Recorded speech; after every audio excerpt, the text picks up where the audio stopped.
Hi, welcome back. In today's video, we're diving into a big question. How do you choose the perfect location for your cloud kitchen? Whether you're expanding an existing brand, starting a side hustle, or taking your first step into the exciting world of cloud kitchens, this video will give you the tools to make an informed decision. The location of your cloud kitchen is one of the most important factors for your success. It directly impacts your costs, the customers you attract, and how efficiently you can deliver your food. But I get it. Choosing the right spot can feel overwhelming. There's so much information out there, plus wildly different rental prices depending on where you look. So let's break it down. Balancing rent with customer proximity. Densely populated areas often have higher rents, but they also come with the benefit of being close to a lot of potential customers. On the other hand, less populated areas or locations with lower spending power usually have cheaper rents, but there's often less demand. For example, in London, where salaries tend to be higher, people might be willing to spend more on a cheeseburger than in smaller towns up north. Similarly, in Dubai, residents living in areas like downtown tend to have more disposable income compared to those in the Outer Emirates. You have to weigh up these factors carefully. Paying for a premium location is great if it brings in enough business to justify the cost, but sometimes a more affordable location could be in an up-and-coming area with untapped potential. Think about local lifestyles and consider what daily life looks like in the area. If your kitchen is near office buildings, you might get a big rush of lunchtime orders or catering requests, but evenings might be quieter. If it's surrounded by residential apartments, you could see the opposite: slow daytimes, but a surge in dinner orders. These patterns affect everything from your menu to your staffing. Think about the type of housing in the area. Are most people living in small apartments with one or two bedrooms? Or are there larger homes or villas with multiple families under one roof? Smaller households might mean smaller, more frequent orders. Larger homes? That's where family bundles or meal deals could really shine.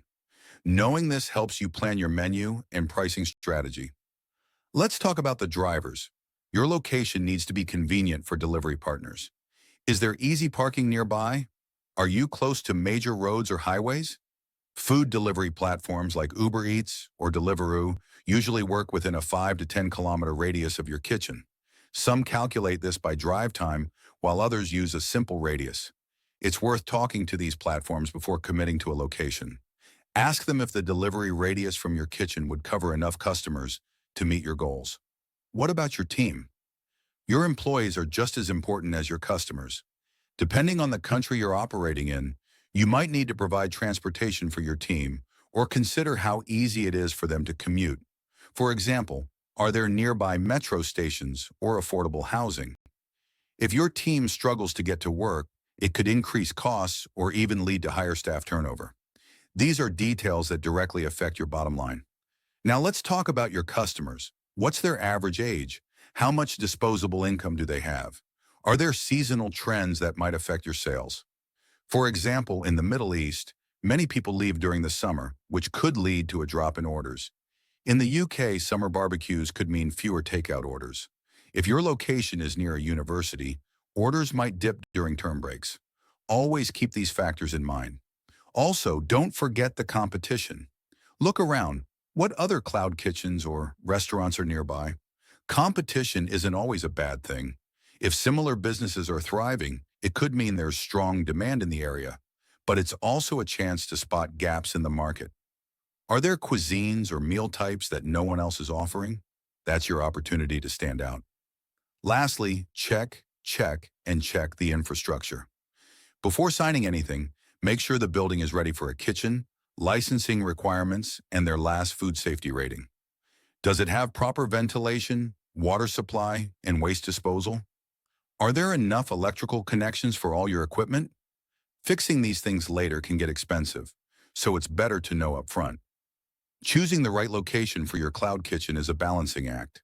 It's about finding the sweet spot between affordability, accessibility, and customer demand. With the right research and preparation, you'll be setting your business up for success. If you found this video helpful, don't forget to like, subscribe, and hit the notification bell so you don't miss more tips on starting and scaling your food business. The future is yours.